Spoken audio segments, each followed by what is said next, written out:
that going to work or not?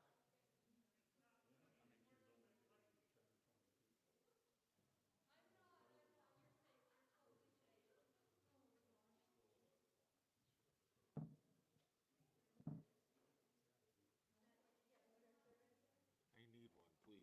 Thank you. You're welcome. Good morning. Are you ushering or greeting today? I can, yes. Well, you're not. Okay, good. I'll bring it up if you want one for yourself. I'm sure. I'll be right up and ask you what I'm supposed to do. I'm sorry to kind of shoot this to you late. I mean, not you. Look at that.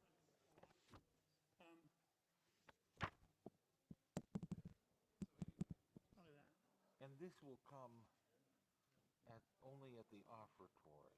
Okay, Okay, so you think like that. let's try that. Let's go. 'Cause I want to make it so they can hear it, but also no feedback. No one here to guide you. Now you're on your own. Only me beside you. Still you're not alone. No one is alone. Truly, no one is alone.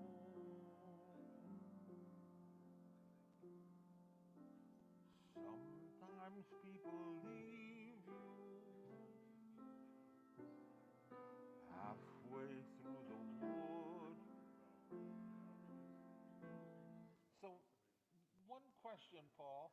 Is it better if I do this, or is it better with this?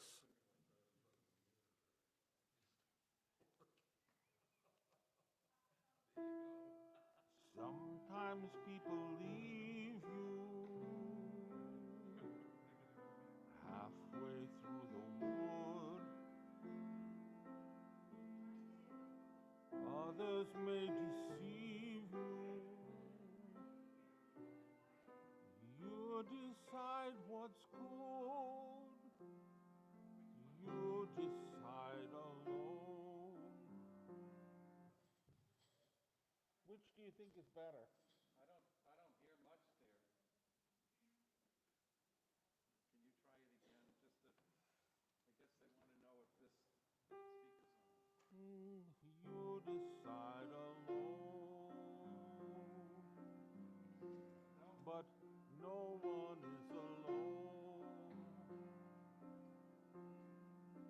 People make mistakes. Father, mother, people make mistakes.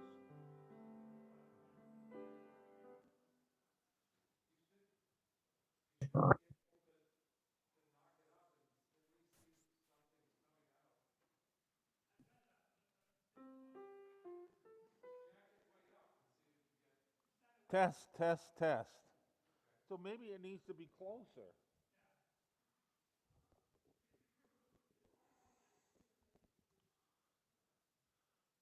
Halfway through the wood, others may deceive you. You decide what's good.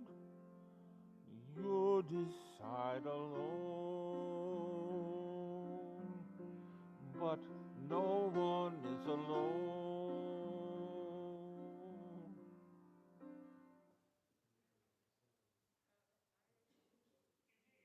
That's enough? Okay. And so, are you still picking it up down below as well? The piano?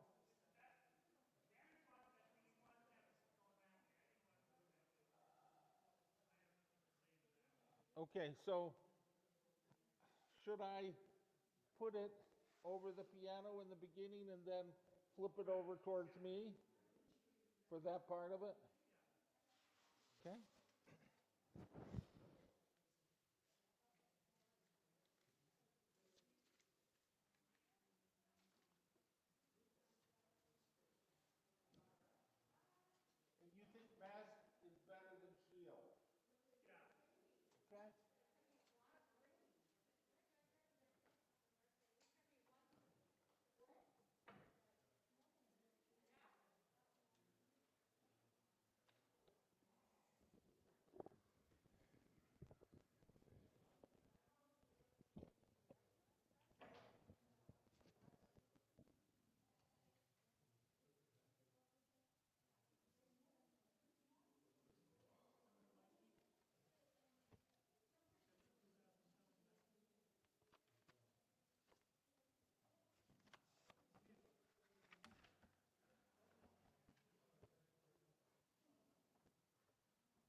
Good morning. How are you this fine day? So good to see you. Good to be back. Oh, good, good. Um, we are going to sing next week. Oh, If you okay. want to sing with us, Sure. we'll rehearse right Sure. before church at 9. 9 o'clock. And we'd love to have you sing with us. Oh, I'll be glad to be back.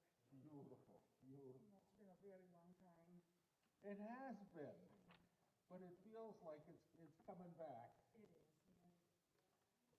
Nice to see things slowly start to pick up with theaters, the entertainment venues opening. Right. I never did make it to a Woodstock room this recent. I made it to one just last week. Good question. Yes. I can give you a headset. Would that be better? Yeah. Well, actually, it has a lapel. Would that be better? You try it. I mean, we only have a few minutes. So since we have, I don't know. I mean, I'll leave it in your capable hands. What we should do.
You gotta scrub it though, honey.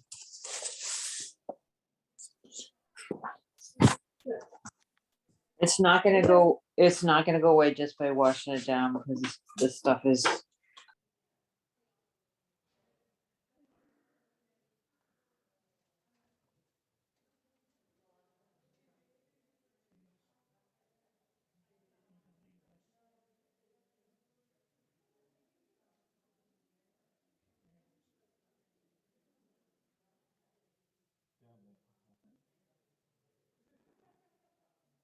And I just turned it on for that one.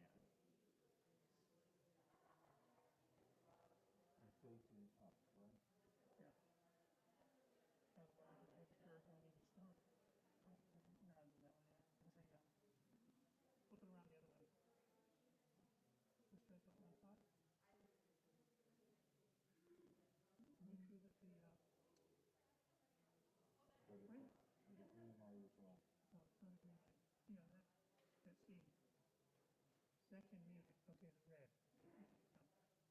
Right, I'm gonna go over there and do the audio check.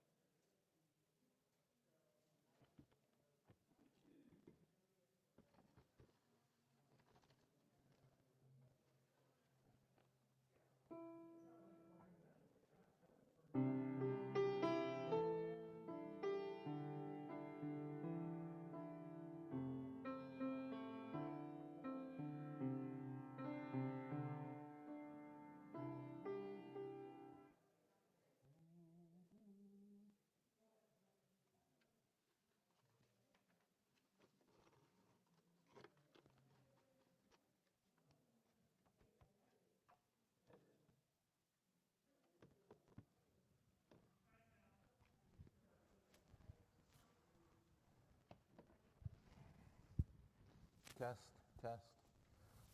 Oh, okay.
Let us settle into our time of worship with the music of Johann Sebastian Bach.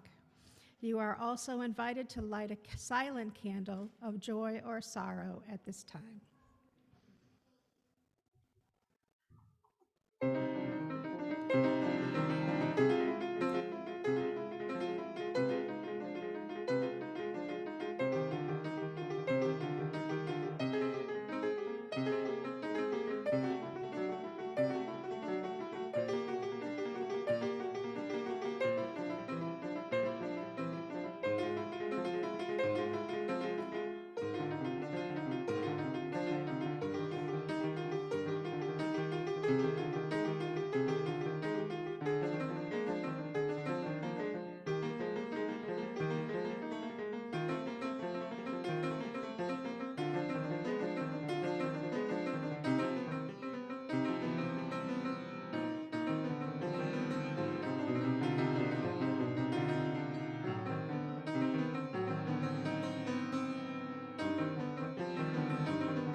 we light this chalice as a symbol of our Unitarian Universalist religion, the flame that glows in the hearts of our congregation.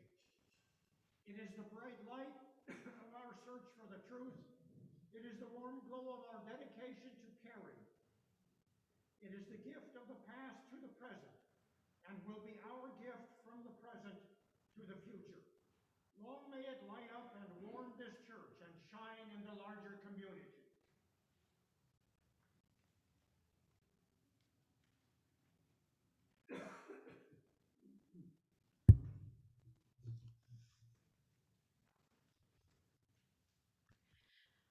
Welcome to the Unitarian Universalist Church of Worcester's Sunday morning service. We are glad that you have joined us this morning. My name is Diane Mann, and I am pleased to welcome into our pulpit this morning the Reverend David Miller, Minister Emeritus. We hope that this service gives you an opportunity to pause for a few minutes to gather in community so that we might care for each other, take a moment to reflect on our own well-being, and discover opportunities for spiritual refreshment and service in the wider world.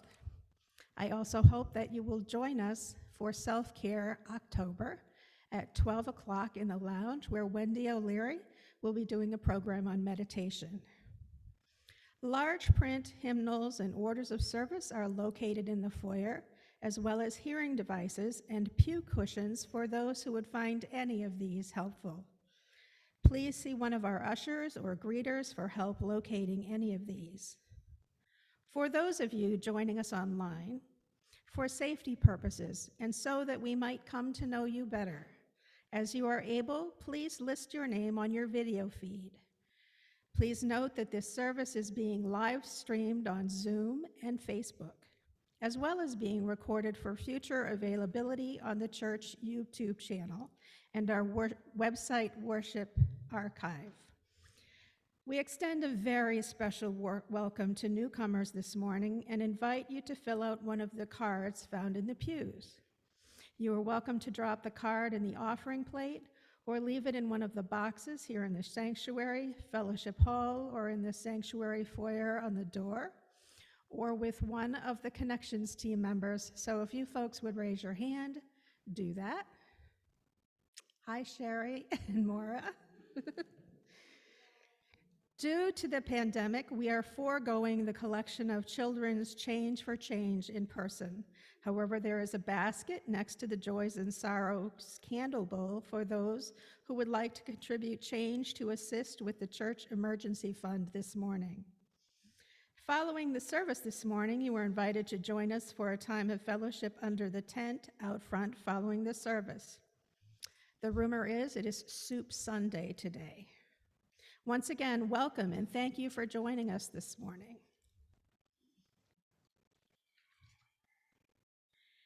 As we gather in the church to think about the meanings of life, to console each other in sorrow, and to encourage each other in rejoicing in our togetherness, there is a power which blesses us all.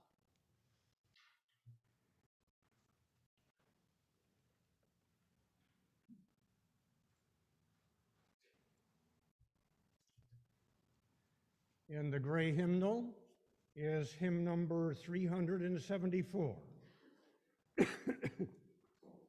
Hymn number 374, Since What We Choose is What We Are.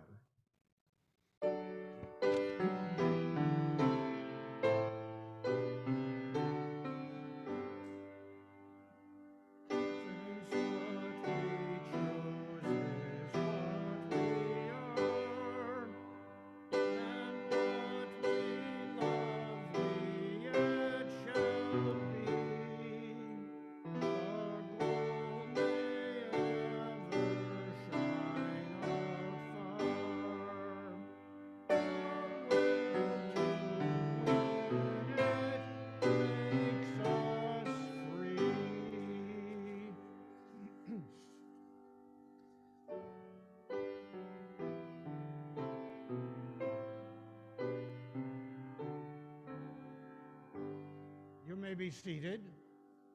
And please now join me in reading the responsive reading which is in the bulletin.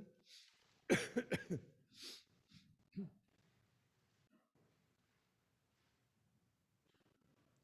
precious life that is in you and me is the same in all.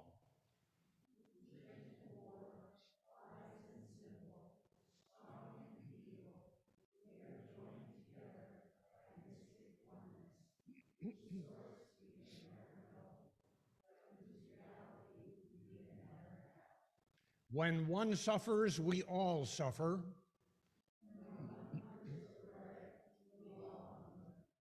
When one tramples the streets in search of work, we all tramp the streets.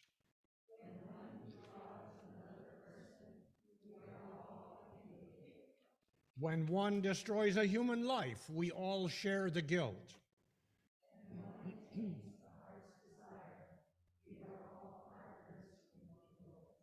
This mystic identity of the one with the many was divined by Hosea, Buddha, Jesus, and St. Francis, and has been glimpsed by nearly all the great seers and leaders of the world.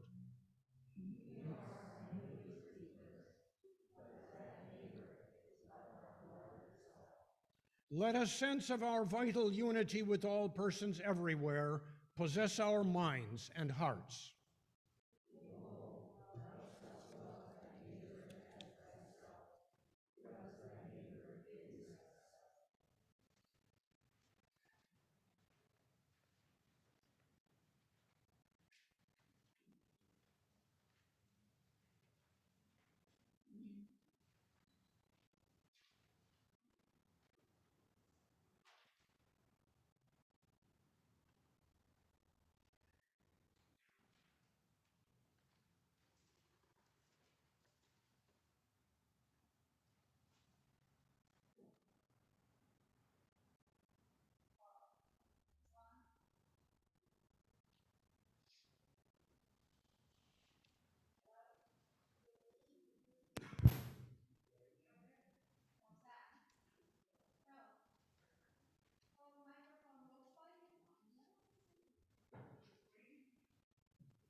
I am not a technological genius. We come to that time in our service when we pause to consider what is deepest in our hearts, or most profoundly on the minds, or the work of our hands in the days that have transpired or in the days to come. Joys and sorrows which touch us deeply and are given another measure of meaning because we can share them in the midst of a company that claims us as co-journeyers.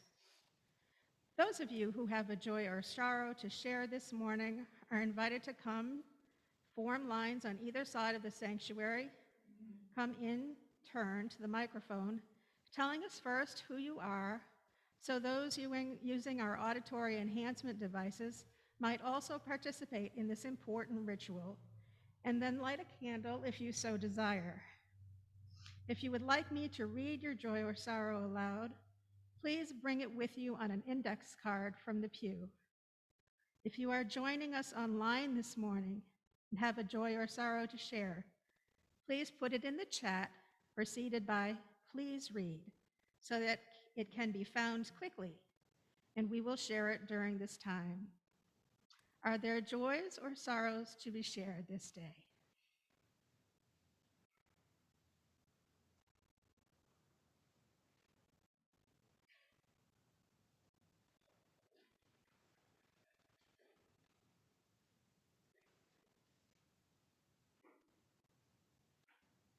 Good morning. I'm Linda Miller, and I have a real joy. I haven't been up here to do a joy and sorrow in many years, but I couldn't resist. This is such a joy. Some of you have already approached me about this morning's paper. At the Act section is an article about my cousin, Clyde Hakeem of Shrewsbury, who's not written but published a children's book that my Aunt Nora, his mother, wrote about 55 years ago, but never published. It's called Anything for Bananas. And it's based on a cruise that my aunt took to Brazil back when she was 9 years old. And she went up in the cable car up the famous mountain in Rio, Sugarloaf. And she wrote a 37-page rhymed story about that experience of a little boy named Benji who takes that cable car up to the top of Sugarloaf. And here is the book, Anything for Bananas. I'm so very proud of my cousin Clyde because I was 10 years old when he was born, and I kid him that I changed his diapers. And the other important thing is that he has a twin, Clifford Hakim, who wrote this book, Walk in My Shoes, about empathy and compassion. And Clifford will be speaking about that book here on November 28th. So my twin cousins, Clifford and Clyde, I'm so delighted that they've published 2 books in the same year that many people, I'm sure, will enjoy and find meaningful.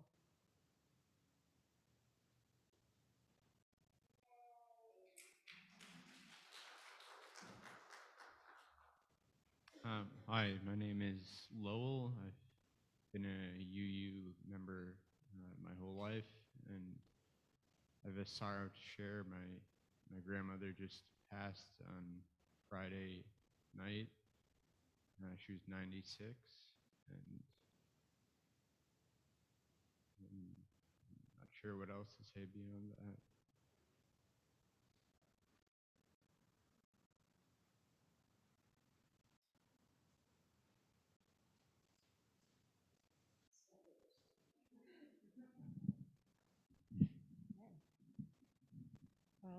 Several years ago, I was at an AARP breakfast, and I was bemoaning the fact that I wanted to get to DC for a clinical trial, and I don't drive that far anymore. And when the woman at the table was leaving, putting on her coat, she goes, "You want to go to DC? I'll drive you." And then the clinical trial didn't happen. Then another medical conference happened farther away, but in the DC area, and I sent her a text and said, "Eunice, do you want to go to DC in the hottest month of the year?" And she goes, "Sure, but, why not?" So this stranger drove me to DC and back. We struck up a friendship, and she ended up with some serious health issues, which involved a stem cell transplant. Everything was fine until this year. And I just learned with Beth, who worked with her, which ironically, small world, she died. And I'm really very sad to know that. She was quite the woman and quite the trooper. So my history with Eunice started in 1999 when I started working in human resources at a manufacturing facility in Charlton. And Eunice reached out to me because that's what she does. And she probably was my first and maybe only real friend, because when you're in human resources, people don't make friends with you, and it can be very lonely. But Eunice invited me off into her home. She hosted my daughter's rehearsal dinner at the lake where she lived. She hosted many Clark faculty and staff barbecues because her husband Al was in the chemistry department. And there were lots of coincidences of Eunice being a chemistry wife at Clark, along with the friend I had from my previous job. Eunice was college friends with a woman named Lisa, who was Irv Wolfson's next door neighbor, and I met her at Irv Wolfson's circle dinner. Lots of, like it was meant to be that I would become friends with Eunice, and then Jan having that connection. So it's a loss to a lot of people because she was so generous in spirit and full of life, and a hiker and skier and wonderful photographer, and no kids, but some nieces and nephews that will live on and cherish her legacy. So we're lighting a candle for her. You do that, and then I'll come back after.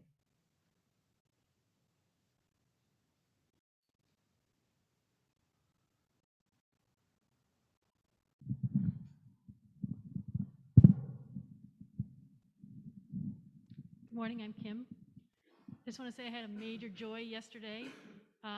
Live theater outside. My daughter was performing in it. Kate Sweetzer's daughter was performing in it. So there's only 18 people in the play, and Kate and I had 2 of them. So it was a joyful day.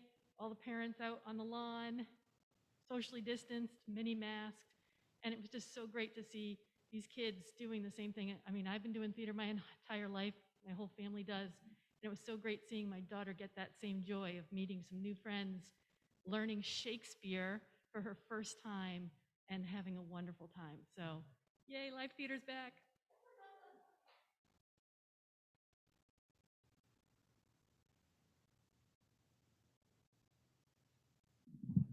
I'm Deb Van Pattenberg.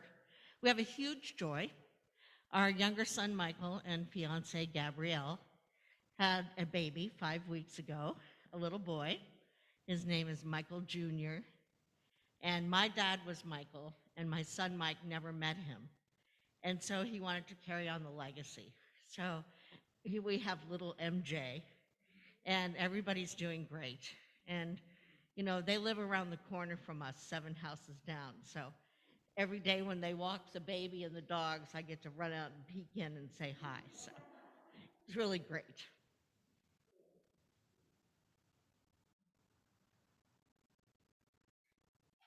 I'm Maggie, Kate's sister.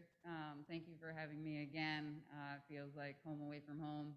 I wish I spent this much time in my own church, but I'm glad to feel like this is my own. I was at that play yesterday, and it is a joy to see the kids be able to perform and be together. My sister and I have a dear friend who's having a pretty major surgery tomorrow, and actually Kim is taking over that teaching position for our friend, which is just, again, a small world in this congregation and bigger picture in the world.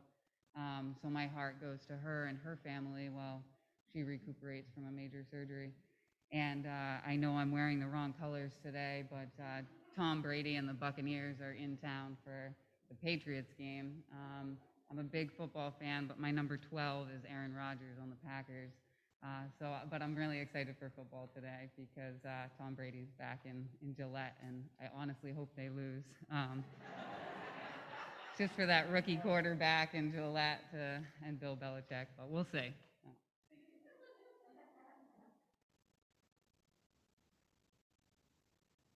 I'm back. I'm Janet Cutman. I forgot to introduce myself. But when Linda got up here, she struck 2 chords for me. One is she talked about her nephew, Cliff Hakeem, who had an article in the paper back in 2004, 2008, when I was between jobs, and he did career counseling.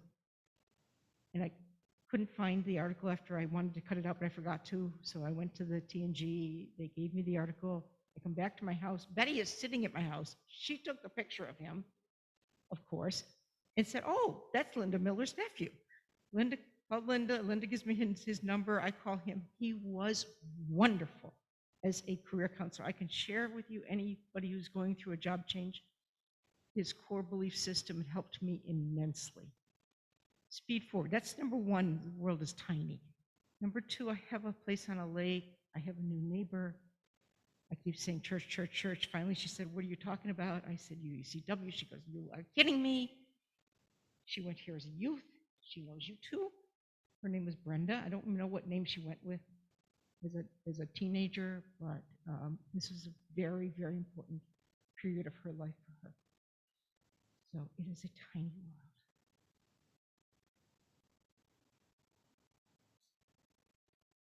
Last night, Margos and Janet Stone learned that they have been exposed to COVID at a family gathering, and they are currently quarantining at home. We wish them well.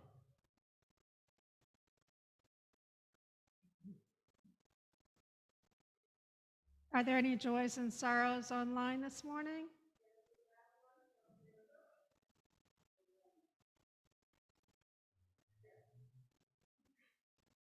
And now we're caught up because we have a delay on Facebook. Yes, We do. We have a joy from Facebook from Kristen Nees.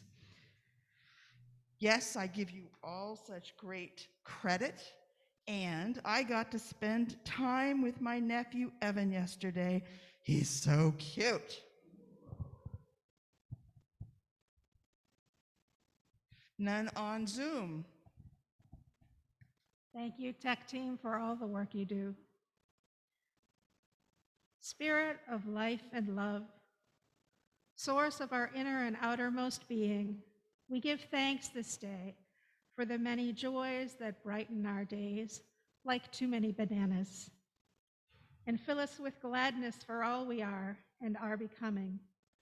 We give thanks for those who journey with us as family, friends, co-workers, neighbors, those named and unnamed, whose lives we touch and are touched by. May all know kindness and love, and may we contribute a measure of ours to the well-being of all. We also honor the sorrows that shake us awake to the blessings of life, and honor those who have passed this week. We honor each other's griefs and sadness and surround you with compassion so that you might not feel alone. And we hope that such trying time brings brighter meaning in your life in the days and years to come as you find meaning and insight, strength and courage to face whatever is necessary. Spirit of life, we bring our gladness and sadness to the altar of holy community. Might we know your peace and that love which cannot be destroyed and does not die, being always mindful that often we are gifted to represent that loved to a bruised and hurting world. For all that has been spoken this day and for all the volumes spoken in silence, we give great and abiding thanks this day. Amen. Ashe, and blessed be.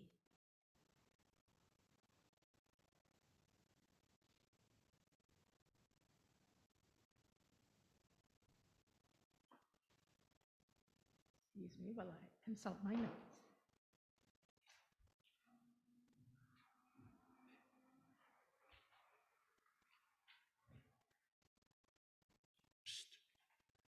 Well, I'll get there.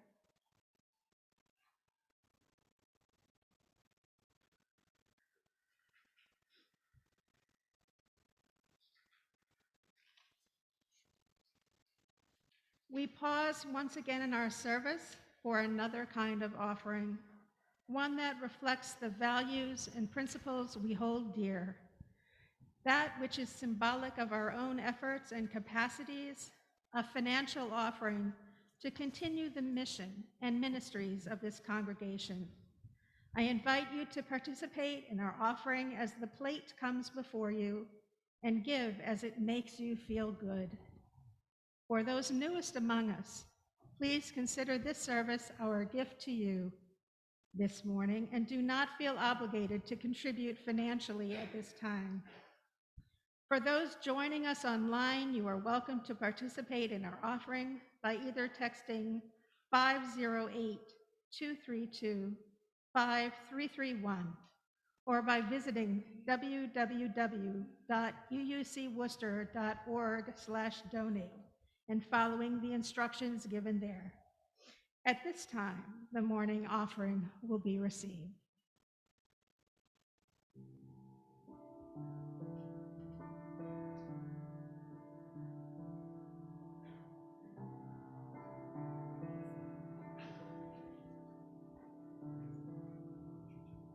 Mother cannot guide you.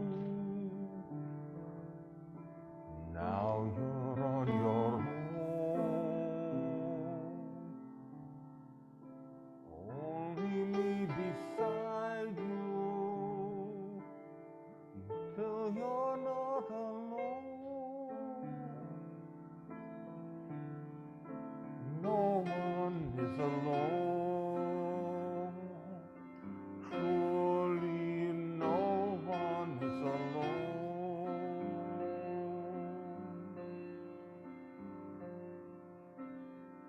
Sometimes people leave you halfway through the lower wood. Others may deceive you. You decide what's good. You decide alone. But no one is alone. People make mistakes. Father, mother, people make mistakes, holding to their own, thinking they're alone.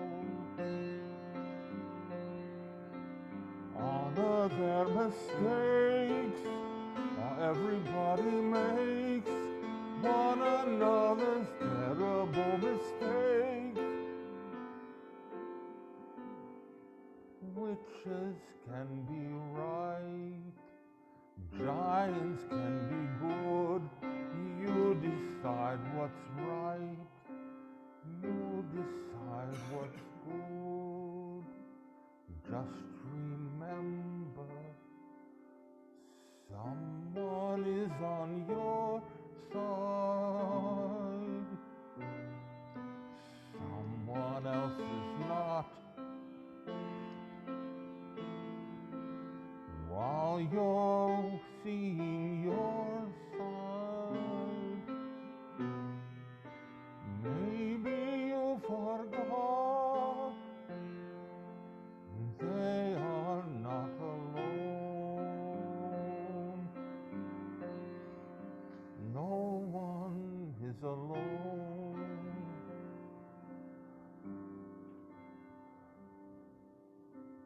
Hard to see the light now. Just don't let it go. Things will come out right now. We can make it so.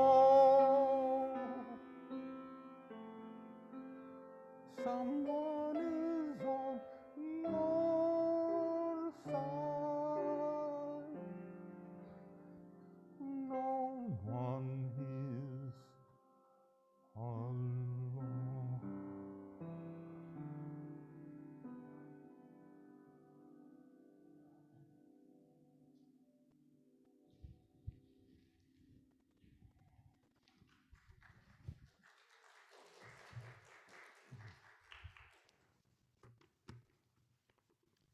Good morning. I have been debating whether to try to preach this morning through a mask or without it. The last wedding I did right through the mask, but it's easier to do it without the mask, so don't get too close to the pulpit. This morning's reading is from Walter Lippmann's book, A Preface to Morals, and it's entitled The Trouble with Moralists. The trouble with moralists is the moralists themselves. They have failed to understand the times. They think they are dealing with a generation that refuses to believe in ancient authority. They are, in fact, dealing with a generation that cannot believe in it. The moralists fancy that they are standing on the rock of eternal truth, surveying the chaos around them. They are greatly mistaken. Nothing in the modern world is more chaotic than the minds of orthodox moralists who suppose that the problem of morals is somehow to find a way of reinforcing sanctions which are dissolving. They have misconceived the moral problem, and therefore they misconceive the function of a moralist. An authoritative code of morals has force and effect when it expresses the settled customs of a stable society. But when customs are unsettled, as they are in the modern world, by continual change in the circumstances of life. He cannot command with authority because his commands no longer imply the usages of the community. They express the prejudices of the moralist rather than the practices of people. When this happens, it is presumptuous to issue moral commandments, for in fact, nobody has the authority to command. It is useless to command when nobody has the disposition to obey. It is futile when nobody really knows exactly what to command. In such societies, wherever they have appeared among civilized people, the moralist has ceased to be an administrator of usages and has had to become an interpreter of human needs. From the moralists, people can get only hypotheses, distillations of experience carefully examined, probabilities, that is to say, upon which they may begin to act, but which they themselves must constantly correct by their own insight.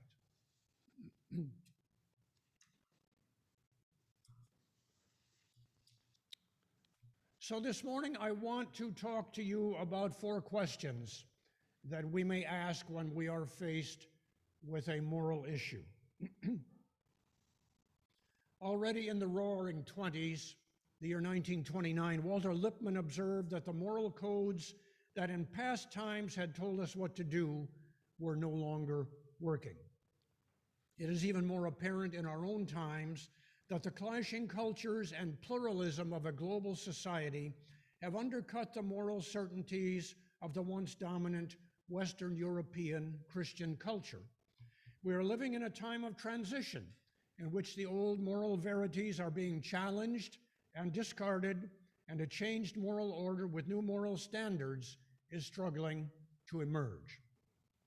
Once upon a time, moral choice was largely a matter of deciding to obey the moral code or not. Now, we are increasingly faced with the added task of deciding what is the right thing to do, as well as whether to do it.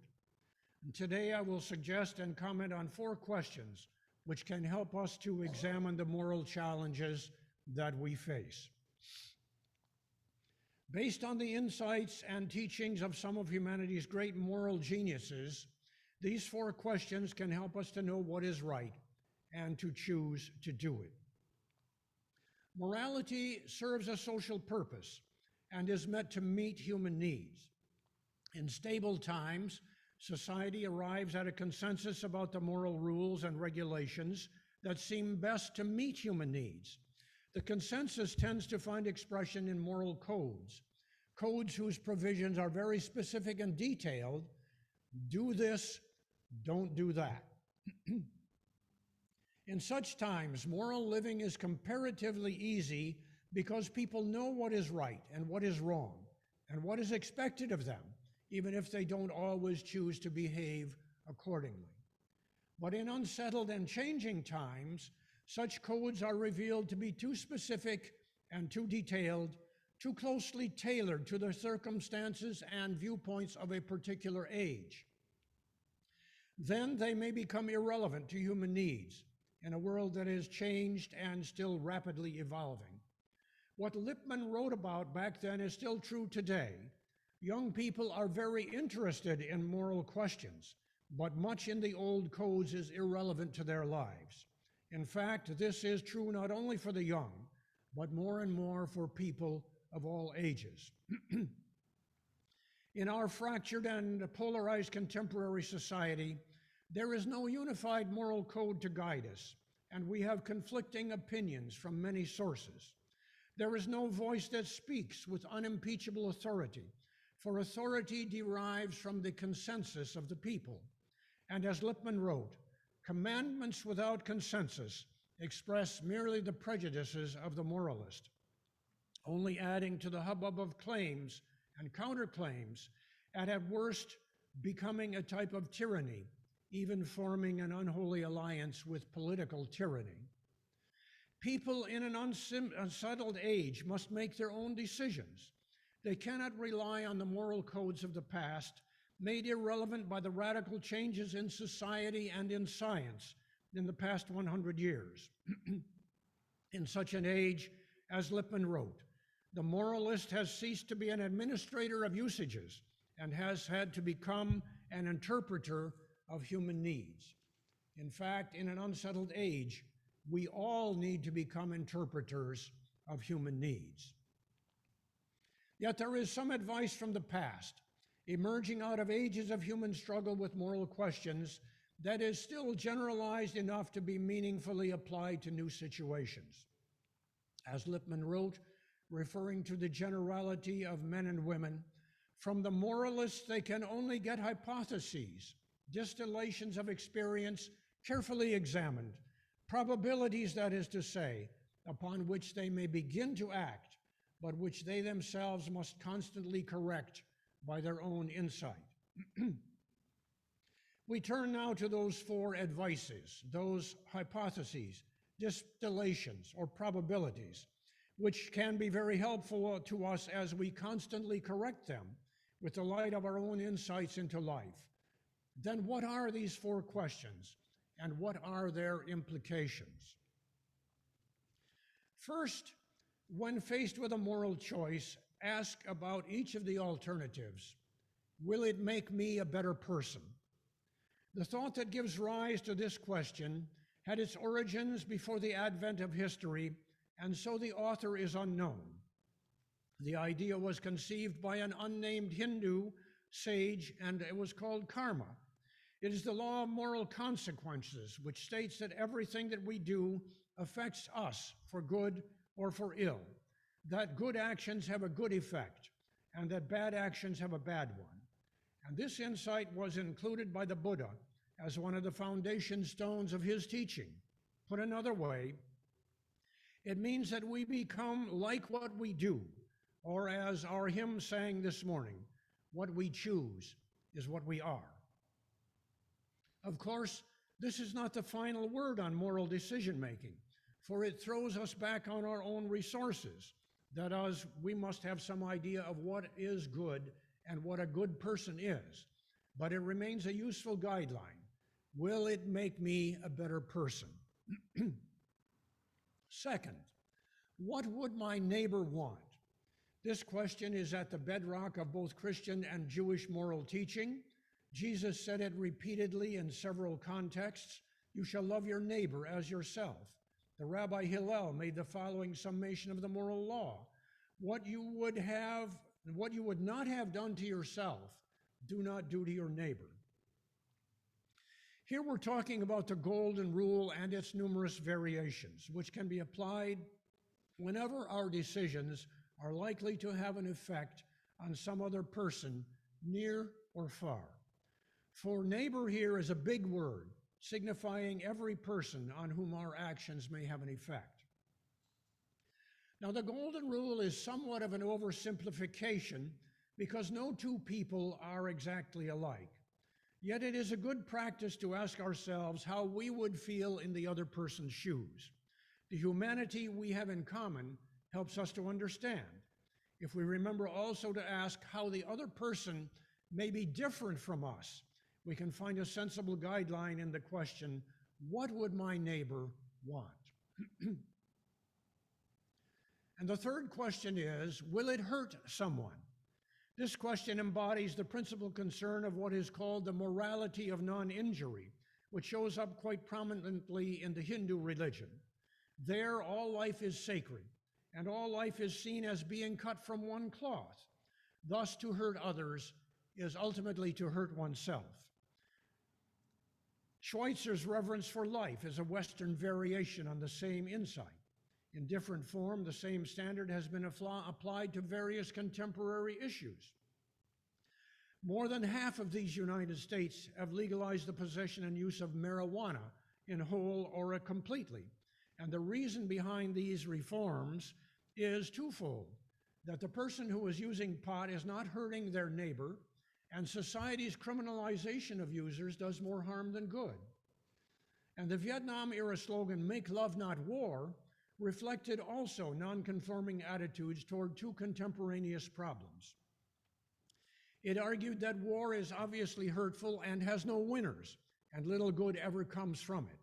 and making love is a very human and pleasurable activity, providing it does no harm to the participants or to third parties. We can abandon the Puritanism of the past, freely tolerating more spontaneous expressions of our sexuality. In this most modern form, the morality of non-injury says, what is not hurtful may be permitted, and what is hurtful should be outlawed or otherwise abolished. In any case, though we may have divergent ideas about what is or is not harmful, we may all find a useful guideline in the question, will it hurt someone? The fourth question is, would I want everyone to do it? Or even would I want to see many other people doing it? That is, would I want to see such behavior becoming widespread? Immanuel Kant said it this way, act only on that maxim which thou canst at the same time will that it should become a universal law. The implications are obvious. Certain forms of behavior, if indulged in by individuals, cause no serious problems, but would be intolerable if they became widespread. Imagine, just for a trivial example, that everyone began to ignore traffic lights at intersections. What kind of chaos and mayhem would result? So we may ask about a possible course of action. If everyone did it, would the effect be destructive or in accordance with human needs? Would the world be made a better place? Would the world be a place more vicious and chaotic or more loving and secure? From time to time, we may all find it helpful to ask the question, would I want to see this behavior become widespread? Each of these four questions helps to define the moral implications of a particular area of our life and concerns. Will it make me a better person speaks to the area of self-development and self-improvement. Social scientists, for example, have made strong arguments about the links between TV and movie violence and video games and young people's increased regressiveness and desensitization toward violence in the real world. In a similar fashion, each meanness or lapse that I tolerate in my behavior will make the next easier, and each kindness or constructive action strengthens me in doing good. Every challenge faced with courage and every temptation faced with restraint makes me a stronger person. Our behavior and our thoughts are linked in such a manner that corrupt practices corrupt our thinking and our behavior and our character, and good behavior encourages morally sound thinking and character. What would my neighbor want speaks to our natural bent for reaching out to others. Sympathy is not limited to the human species, but it finds its noblest expression among us. This question encourages us to exercise our sympathy and to reach out to others in sensitivity. It reminds us to be aware of the human needs and feelings of others, to refocus our attention from ourselves toward other people, and to exercise our imaginations so that we may begin to understand the others around us. It urges us to reach out in response to the needs and feelings of others. Perhaps it leads us to reach out to a lonely neighbor or to console a friend in time of bereavement. Perhaps it leads us to send aid to victims of natural disasters, such as the recent hurricanes in New Orleans or the earthquake in Haiti. We need to reach out to one another. Will it hurt someone speaks to our need for self-control. It speaks of our obligation to think as clearly as possible about the consequences of our actions, to be on guard about taking actions with injurious consequences, to refrain from actions that seem likely or certain to cause harm to other people. Some people seem to think that they can rip off the system or the company or the government, and it will never be missed. And I'm sure this rationalization crops up with people in which people can announce with a straight face that greed is good in a capitalist system and encourages such an outlook. But who, after all, pays for vandalism, pilferage, excess profits, shoplifting, tax fraud, and monopolistic business practices. The public at large picks up the tab, and the costs are in the millions of dollars. And so a little restraint and self-control could save a lot of hurt in the world. Do I want to see such behavior become widespread speaks to our sense of social responsibility. The behavior patterns of people like you and me determine the kind of society we live in and whether organized society is possible at all. And so it is important for us to consider the effects of particular types of behavior on society as a whole. Take lying, for example. Should the practice become widespread, it would become self-defeating. A lie is useful only if it can be believed, and it can be believed only if most people can be expected to tell the truth most of the time. More importantly, dishonesty is destructive of the very fabric of society, which depends on relationships of mutual trust. In this respect, internet commerce is a modern miracle. I can order a book from an unknown bookseller in France, trusting that the bookseller will send the book as ordered. The bookseller trusts that I am giving a valid credit card and that the credit card company will transmit the appropriate payment to their accounts. I and the credit card employees and the bookseller's clerks all are total strangers, but the system works because we are all acting honestly and in good faith. Which brings to mind one more area that must be covered. Reuben Osborne, in his book Humanism and Moral Theory, says, there is a criticism of religion that needs to be made. It is that its exhortation to people to love one another, to refrain from acts which harm one another, without recognizing the compulsions of social conditions which frustrate people's natural tendencies to cooperation, lead to what Reinhold Niebuhr calls sentimental moralism. Whatever principles we are to live by must apply not only to our personal and interpersonal lives and dealings, but also to our social structures and our international relations. What is the effect on our own nation of American attempts to influence and control events in foreign lands? Do these attempts make us a better people or exert a corrupting influence on us here at home?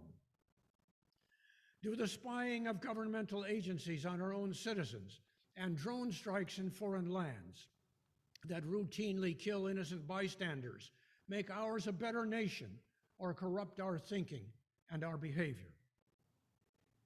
How can we care about what our neighbors want when we don't know our neighbors and have no contact with them? How many of our leadership class live in gated communities or in wealthy neighborhoods in splendid isolation from the rest of the American people and send their children to private schools? How many of us, on the other hand, live on the reservations of Native American communities? How many of us live in disadvantaged neighborhoods where immigrants and African Americans live? How many of us work in factories alongside undocumented workers? And who is hurt by the trillions of dollars that are spent on the implements and structures on mobilizations of warfare? Shouldn't we be giving a higher priority to finding nonviolent ways of settling international disputes? And the possession and augmentation of our nuclear arsenal is clearly not the kind of behavior that we would wish to see become widespread or universal. In fact, our foreign policy struggles unsuccessfully to prevent the possession of such weapons from becoming ever more widespread. If the possibility that ever more nations, large and small, will eventually possess nuclear weapons frightens us, if we think it wrong and dangerous for all to have them, then must we not recognize that it is wrong for us to have them as well? And so I offer these 4 questions as guidelines to you in this unsettled age as you face the moral questions and dilemmas of modern life. As you consider in turn each of the alternatives before you, ask yourselves these questions. Will it make me a better person? What would my neighbor want? Will it hurt someone? And would I want to see this kind of behavior become widespread or universal? Ask these questions and be true to yourself in the light which has been given you, and you cannot go far from the right. Amen.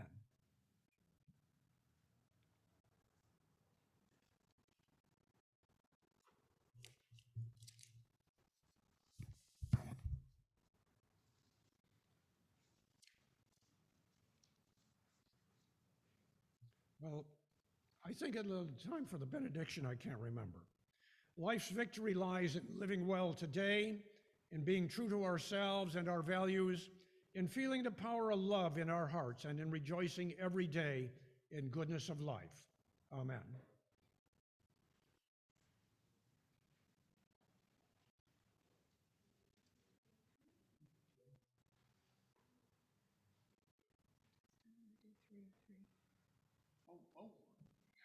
There is a closing hymn before we conclude, number 303.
that concludes our service this morning.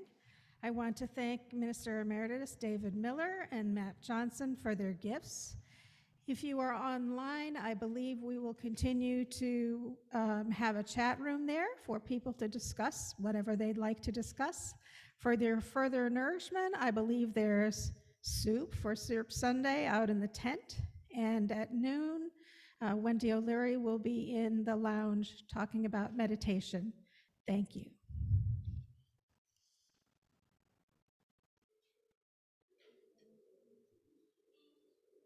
Well, thank you for assisting me and helping me get along the way.